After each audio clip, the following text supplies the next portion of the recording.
This is All India Radio. The news read by Punita Bakshi. In Uttarakhand, evacuation of all stranded pilgrims is expected to be completed by this evening. Army, ITBP and NDRF jawans are busy rescuing people stranded at Badrinath and Pithoragarh.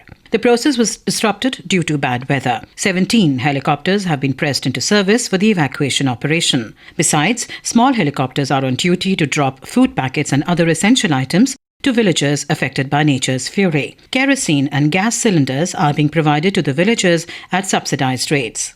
The Madhya Pradesh government has offered to adopt some devastated villages. Chief Minister Shivraj Singh Chauhan presented a 5 crore rupee cheque to Uttarakhand Chief Minister Vijay Bahuguna as financial assistance. Rural Development Minister Jairam Ramesh is in Dehradun to discuss implementation of restoring damaged infrastructure in the flood-ravaged areas. His ministry has already announced construction of 14,000 additional houses under the Indira Awas Yojana. The CBI has sought more security for its investigating officer in the Ishrat Jahan case in Gujarat.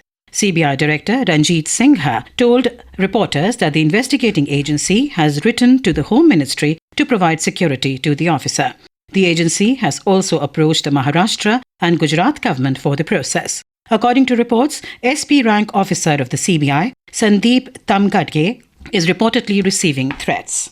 In the Kashmir Valley, 2 persons, including a militant and a policeman, have been killed in an ongoing encounter at Midora village of Pulwama district. Our correspondent, quoting police sources, reports that a joint operation was launched in the area early this morning after a tip-off about the presence of militants. The militants fired on the forces, killing the policeman and injuring 2 others. The militant was killed in police action.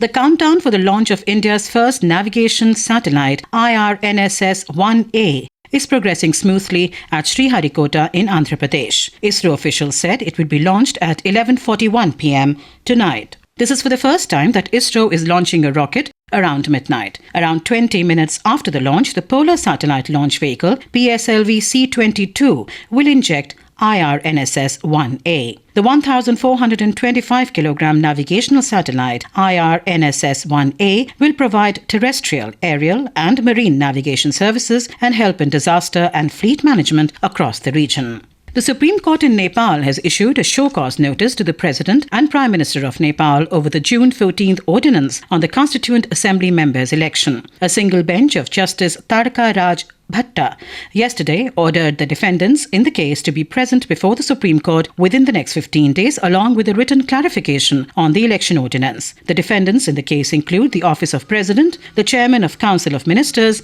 and the Prime Minister. At least 19 U.S. firefighters have been killed battling a wildfire in central Arizona. Local officials said they died while fighting the blaze, threatening the town of Yarnell, about 130 kilometers northwest of Phoenix. The fire was started by lightning on Friday and spread rapidly amid high heat, low humidity and strong winds. Some 200 firefighters are still battling the fast-moving wildfire and more are heading to the area. Arizona and other parts of the western United States, including California, have recorded near-record temperatures over the weekend. Croatia has become the 28th member of the European Union, with crowds joining celebrations in the capital Zagreb. Fireworks lit the sky as membership became effective at midnight, with President Ivo Josipovic describing the event as historic. It comes almost 2 decades after Croatia's brutal war of independence. But analysts say enthusiasm for the EU in the country has been dampened by the Eurozone crisis and Croatia's own economic problems. And that is the end of this news bulletin.